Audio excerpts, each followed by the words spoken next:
বুঝে ওঠার আগে আমার হাত থেকে মোবাইলটা ছিনিয়ে নিয়ে জোরে টান দিয়ে চলে গেছে।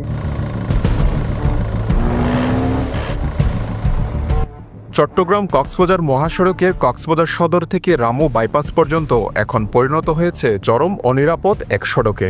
সন্ধ্যা নামতেই নামে আতঙ্কের ছায়া, ঘটছে চুরি, ছিনতাই, কখনো কখনো ডাকাতির ঘটনাও।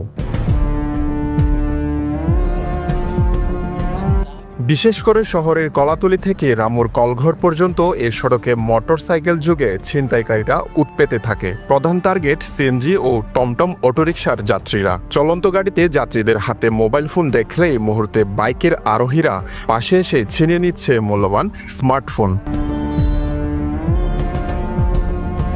31 জুলাই রাত 9টার দিকে সিএনজি অটোরিকশায় রামু যাচ্ছিলেন সংবাদকর্মী উচ্ছ্বাস বড়ুয়া। খুরুলিয়া চেয়ারম্যানপাড়া এলাকায় ফোনে কথা বলার সময় হঠাৎ নীল রঙের R15 বাইকে করে দুজন এসে তার হাত থেকে মোবাইলটি ছিনিয়ে নেয়। কিছু বোঝার আগেই উধাও হয়ে যায় তারা। আসলে এই কয়েকদিন আগে আমি কক্সবাজার থেকে রামু ফেরার পথে আমি সিএনজিতে ছিলাম। তখন আমি মোবাইলে কথা বলছিলাম, তাৎক্ষণিক দেখি আমার পাশ দিয়ে, আমাদের সিএনজির পাশ দিয়ে এই একটা মোটরসাইকেল R15 ভার্সন 3 নীল কালারের, নীল রঙের দুজন ছিল। ওখানে পিছনে যে বসা ছিল সে আমার হাতে, আমি বুঝতেই পারি নাই, বুঝে ওঠার আগে আমার হাত থেকে মোবাইলটা ছিনিয়ে নিয়ে জোরে টান দিয়ে চলে গেছে।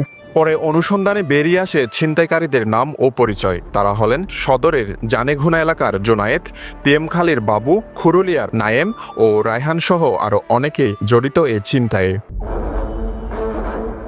একই জায়গায় একই কায়দায় আরও এক ভুক্তভোগী তার মোবাইল হারিয়েছিলেন। সেদিনও চলন্ত গাড়ি থেকে কথা বলার সময় মোবাইল ছিনতাই করা হয়েছিল।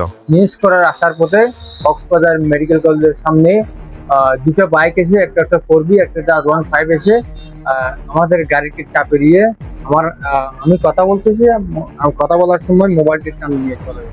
আবুল কাশেম নয়, এই সিন্ডিকেটের হাতে ভুক্তভোগীর সংখ্যা দীর্ঘ, কিন্তু কেউ প্রতিকার পাননি। তথ্য বলছে এই চক্রের হাতে মোবাইল হারিয়েছেন আইনজীবীর সহকারী বেলাল উদ্দিন, শিক্ষার্থী ঈশা বড়ুয়া, ব্যবসায়ী মোবারক হোসেন, এনজিও কর্মকর্তা জয় বড়ুয়া সহ আরও অনেকে।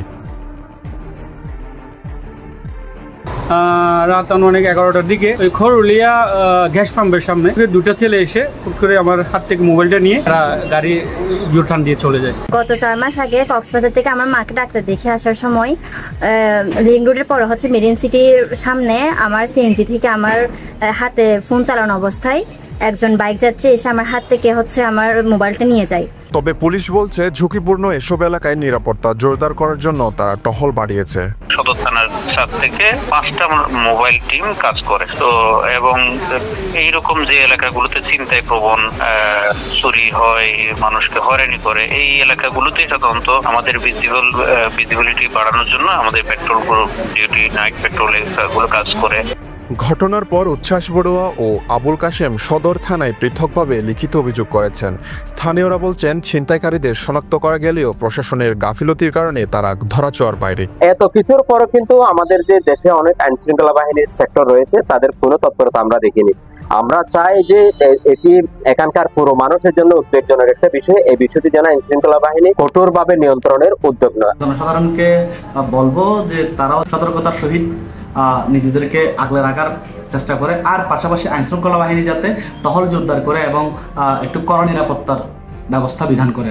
চট্টগ্রাম কক্সবাজার মহাসড়কের নিরাপত্তা নিশ্চিত করতে প্রয়োজন আরও কঠোর নজরদারি ও সুনির্দিষ্ট অভিযান।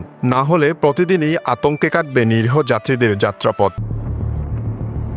News desk, Penowa.